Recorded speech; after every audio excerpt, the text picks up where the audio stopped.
Ibu bapak, saudara-saudari, anak-anakku yang terkasih dalam Kristus, seorang ibu yang sedang mempersiapkan makanan untuk keluarganya di dapur, dia membawa makanan yang paling disukai anaknya itu dan juga sudah beberapa tersedia di meja makan. Saat dia membawa makanan itu dia lihat anaknya yang duduk sudah di meja makan itu sudah meraih ngambil-ngambil makanan begitu. Ibu ini langsung berteriak, "Nyo, kamu tuh jangan ngambil dulu, doa dulu. Jangan ngambil makanan seenaknya, kita harus berdoa dulu." Nah, ini pendidikan mama yang baik ya. Enggak langsung saja, tapi anaknya ini, "Aduh ma, saya ini sudah lapar, ini makanannya sudah pengen tak makan, ini kesukaan saya ya ma," gitu. Iya, tapi kita harus doa dulu. Nah, ini pertanyaan yang bagus juga anaknya ini jawab. Mengapa sih ma kita itu kok harus doa dulu sebelum makan? Gitu. Ya, mamanya menjawab, kita itu harus berterima kasih dulu pada Tuhan yang memberi rezeki ini, yang memberi makanan ini, yang memberi kamu supaya bisa makan dengan enak. Kita harus terima kasih kepada Tuhan dulu, baru kita makan. Menarik bahwa kehidupan sehari-hari kita dipenuhi seperti itu, Bapak Ibu saudara-saudariku yang terkasih dalam Kristus ya. Berdoa, diajak untuk bersyukur kepada Tuhan, berterima kasih. Ini gambaran juga pada para rasul itu. Para rasul ini kan Mary ya, iri lihat. Itu Yohanes mengajarkan murid-muridnya berdoa. Tuhan, kamu berdoa sendiri, ajari kami berdoa. Dan Tuhan Yesus mengajarkan doa yang luar biasa ya. Doa Bapa kami gitu ya. Dan disitulah kita bisa melihat betapa doa ini luar biasa ya. Bahwa doa itu kita bisa melihat adalah tindakan rohani. Doa itu adalah perbuatan rohani. Karena Anda dan saya ini manusia yang terdiri dari jasmani dan rohani. Jasmanian kita ini membutuhkan makanan juga, membutuhkan hiburan juga, membutuhkan sesuatu yang dibutuhkan untuk kebutuhan jasmani kita.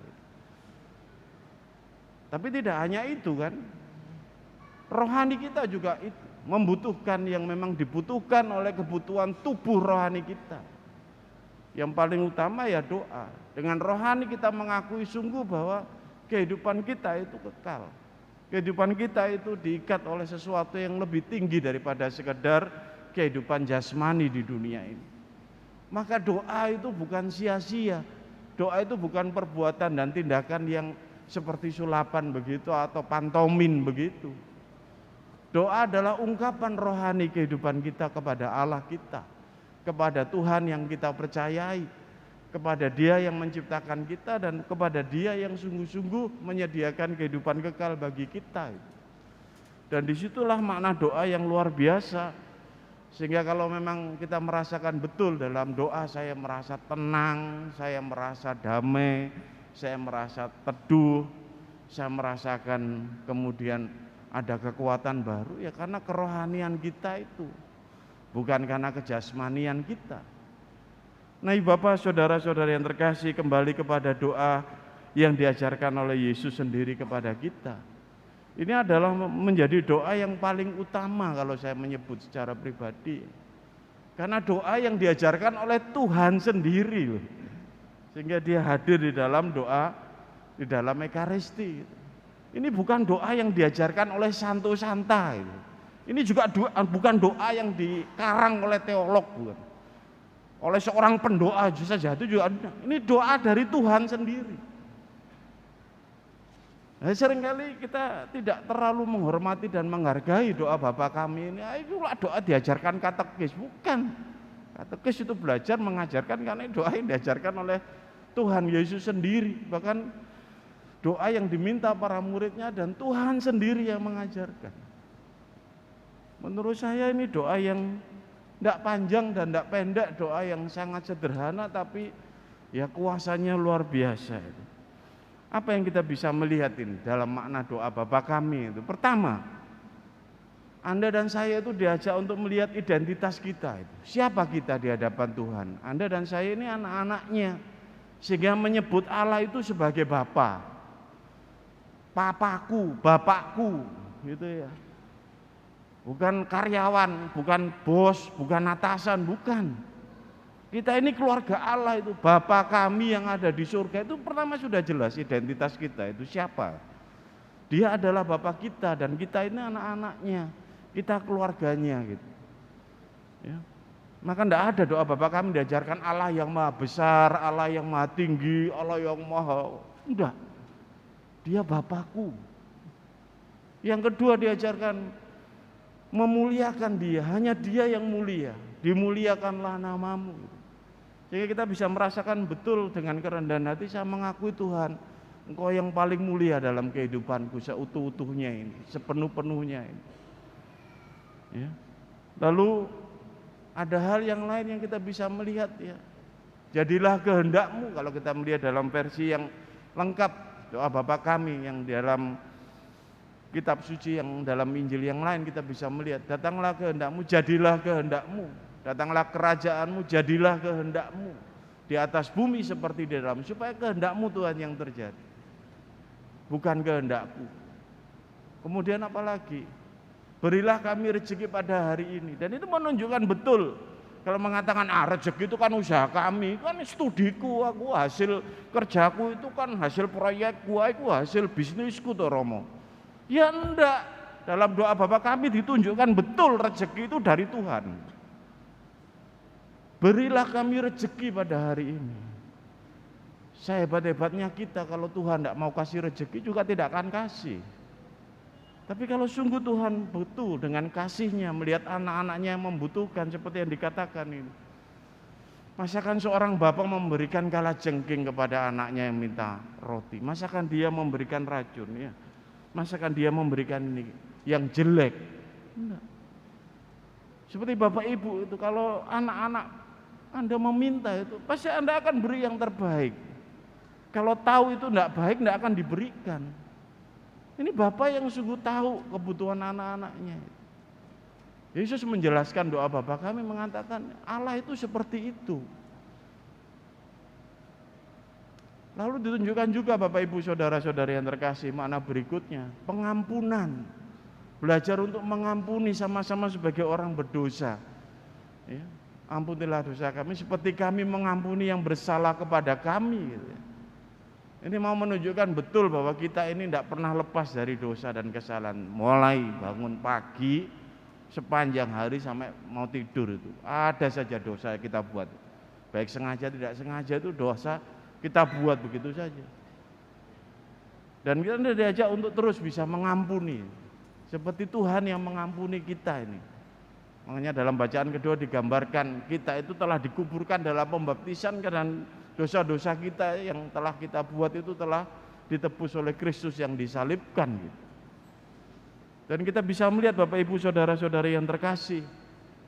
Lalu yang terakhir kita melihat jangan masukkan kami dalam pencobaan tapi bebaskanlah kami dari yang jahat. Itu jelas doa mohon perlindungan gitu. Banyak orang Katolik takut ya, kena santet, kena ini, kena guna-guna macam-macam, tokonya minta dilindungi ini itu dan sebagainya. Doa Bapa kami ini dari Tuhan sendiri. Kalau Anda doakan dengan penuh makna dan sungguh dengan hati sepenuh-penuhnya. Lindungilah kami dari yang jahat. Itu berarti Anda akan dilindungi sungguh dari itu oleh Tuhan dari yang jahat. Ini kita bisa melihat bagaimana makna doa itu sungguh-sungguh luar biasa. Doa Bapa kami, doa yang diajarkan Tuhan kita sendiri. Bukan diajarkan oleh nabi atau orang kudus atau orang suci, tapi Tuhan Yesus sendiri yang mengajarkan gitu. Nah Bapak Ibu Saudara-saudari yang terkasih, ada yang mengatakan doa itu adalah mantra. Mantram, artinya apa sebenarnya? Kalau saya maknai, ada yang menyebut doa itu adalah mantram. Mantram adalah ungkapan khusus yang khas bagaimana keterhubungan seseorang dengan orang yang lain atau dengan yang lebih tinggi itu. Lihat suami istri itu begitu mesranya Anda memanggil pasangan Anda itu dengan panggilan khusus. Ya. Nggak mungkin Anda manggil, misalnya pasangannya namanya Bu Yono, Pak Yono, panggil Bu Yono, Bu Yono tolong saya buatkan kopi. Nggak akan. Pak Yono tolong gajimu mana? Nggak akan nyebut gitu. Pasti ada panggilan khusus yang khas, yang kopi dong, nah, gitu tuh. Yang kita jalan-jalan ya, ada panggilan khusus. Saya punya guru itu kalau manggil pasangannya itu manis. Nis, kayak manggil kucing. Nis, Nis, ada tamu loh Nis, gitu. Panggilan khusus ya, langsung keluar. Kita manggil anak kita saja kadang-kadang tidak sesuai nama baptis dan tidak sesuai nama. Panggilannya khusus kan? Kadang-kadang panggilan ya keakraban dan kita mengatakan sesuatu kita tahu. Ada hubungan yang khusus sehingga kata-kata dan sebagainya itu nyambung gitu. Yang mungkin orang lain, keluarga lain tidak akan ngerti. Sama, kalau mantra itu seperti itu, dipercaya betul dengan ucapan khusus akan terjadi kuasa ilahi. Akan terjadi dalam ungkapan doa, ungkapan kata-kata itu. Kalau Bapa kami disebut mantra dan diakui sungguh. Nah, ini memang kedekatan Yesus dengan Bapaknya sehingga doanya seperti itu. Ada relasi yang dekat sekali sehingga menyebutnya seperti itu dan itu yang diajarkan kepada kita. Supaya kita dekat dengan Bapa dan kita merasakan kuasanya. Loh Romo, kadang-kadang saya itu doanya tak ulang-ulang loh, enggak apa-apa. Namanya juga kita sedang mengikis dan mempertajam. Anda kan kalau mengasah itu kan enggak sekali, kalau mengasah pisau itu kan berkali-kali. Sek gitu. Sama, doa itu mengasah rohani kita untuk tajam kepada Tuhan. Dan itulah yang Tuhan wariskan kepada Bapak Ibu, saudara-saudari kita semua. Mantra doa yang luar biasa yang mengajak kita untuk sungguh-sungguh rendah hati, mengakui Allah yang mulia dan merasakan kedekatan kita dengan Bapa. Tantangan milenial kita saat ini itu dalam doa berdoa. Ya, di medsos itu banyak sekali ditawarkan doa-doa. Doa ini, santo ini, doa santa ini manjur, doa ini manjur. Belonjo doa, soalnya ada orang suka hobi doa, nggak cocok pindah doa lagi, doa lagi, doa lagi. Ada doa yang pakai ancaman, doa kok mengancam, wajib diberikan ke 15 orang yang lain. Kalau nggak didoakan, Anda akan terkena tulah. Iki doa model opo lah, kok dibagikan gitu. Doa ada ancaman gitu gimana? Doa ini pohon keselamatan kok diberi ancaman ya. Dan ada umat Katolik yang bagi juga. Ya, jangan latang untuk ikut-ikutan berdosa membagikan doa ancaman kepada yang lain. Gitu. Lalu doa juga begitu. Kita merasa doa itu sesuatu yang rutin dan kering gitu. Nah, ini ancaman juga, kita bisa melihat, doa ini mboseni lah, ganti doa yang lain. Kita variasi doa yang gitu. Kita doa dan Bapak Ibu, saudara-saudara yang terkasih, sehebat-hebatnya Anda makan lauk enak, masakan Jepang, masakan Korea, masakan macam-macam, balik ya sego. Kembalinya itu ke nasi kok kita ini. Sama. Hebat-hebat kita nyoba doa-doa, kembalinya ke Bapa kami loh. Yang memang menjadi makanan pokok, doa yang utama dalam kehidupan kita. Maka Bapak Ibu, saudara-saudara yang terkasih, mari kita hayati betul doa yang diwariskan Tuhan kepada Anda dan saya ini. Dan semoga mulai sekarang kita menghayati doa ini dalam kehidupan sehari-hari, merasakan kekuatan dan mantranya, maknanya, kekuatan ilahinya dalam hidup Anda sehari-hari. Saya menyapa Anda yang hari-hari ini putus asa dalam berdoa. Anda yang mungkin datang ke gereja ini bosan dengan doa-doa. Rasakan sungguh Anda diberi dan dianugerahi doa Bapa kami. Anda sebagai anaknya dipanggil untuk berdoa kepada Bapa, diajak untuk bersatu dengan Dia dengan doa yang sederhana dan penuh kuasa ini. Semoga kita semua merasakan rahmat dan cinta Tuhan melalui doa Bapa kami dalam kehidupan kita dan keluarga kita. Berkat Tuhan menyertai kita semua.